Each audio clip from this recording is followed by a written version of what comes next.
म बुद्ध भगवान पशुपतिनाथसँग सम्झेर यो किताबले ढोगेर 84 को चुनावमा यो दुईटी उप प्रधानमन्त्री कुनै पनि दुईटी उप प्रधानमन्त्री यो हाउसमा नआओस् भन्ने कुरा म बुद्ध भगवान र पशुपतिनाथसँग प्रार्थना गर्दै मेरो पार्टीकै हुनुहुन्छ उहाँ उप प्रधानमन्त्रीज्यू प्रकाशमान सिंह, सम्मान्य हाम्रो चाहिँ सर्वोच्च नेता गणेशमानको छोरा हुनुहुन्छ।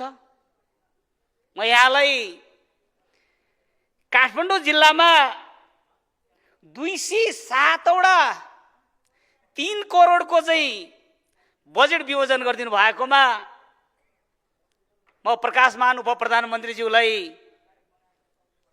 रामेछाप जिल्लाको तर्फबाट म रामेछाप जिल्ला नेपाली कांग्रेस पार्टी सभापतिको जिल्ला तर्फबाट म माननीय तर्फबाट यहाँलाई यो 207 वटा चाहिँ काठमाडौँ जिल्लामा राख्नु भएकोमा तपाईहरुलाई मरिमरि म धन्यवाद दिन चाहन्छु। तपाईले मलाई आज मान्ने मात्र सोचेको, नेपाली कांग्रेसको जिल्ला सभापति कुनै पनि महाधिवेशन महासमिति कार्य समिति कुनै पनि नउठेर जितेको पार्टी बुझ्नुभयो। म मेरो जिल्लामा 150 किलोमिटर मैले व्यक्तिगत बाटो खनिदिए होला, 14 वटा एम्बुलेन्स दिएको छु मैले, त्यसै आउँछ 47,100 मत।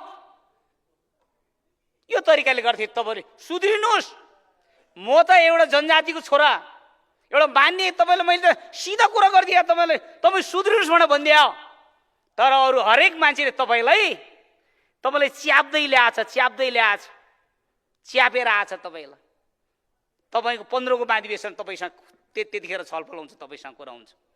हामी पनि त्यहाँबाट चुनाव त जितेर आउँला नि, महाधिवेशन जितेर आउँला नि, तपाईलाई त्यतिखेर हुन्छ। तपाईलाई मैले दलमा भन्ने कुरा गर्न लागेको थिएँ, खास गरी आज दलले बैठक राखेन, तपाईलाई मैले दलमा यो कुराहरु राख्ने कुराहरु थियो। यस्तो तरिकाले बजेट तपाईले 77 जिल्ला हेर्नु पर्दैन, 165 वटा क्षेत्र हेर्नु पर्दैन।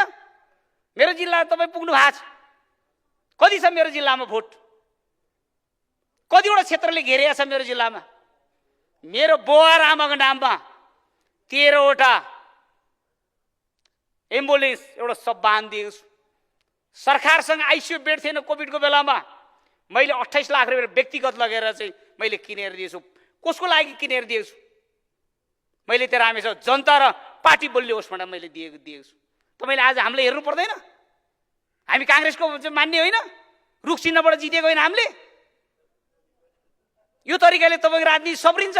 तपाईले हामीले एउटा चाहिँ गणेशमानको चाहिँ नेताको चाहिँ छोरा तपाईले प्रधानमन्त्री हुँला भन्ने आशा गरेको थियो, पार्टी सभापति हुँला भन्ने आशा गरेको थियो तपाईलाई हामीले।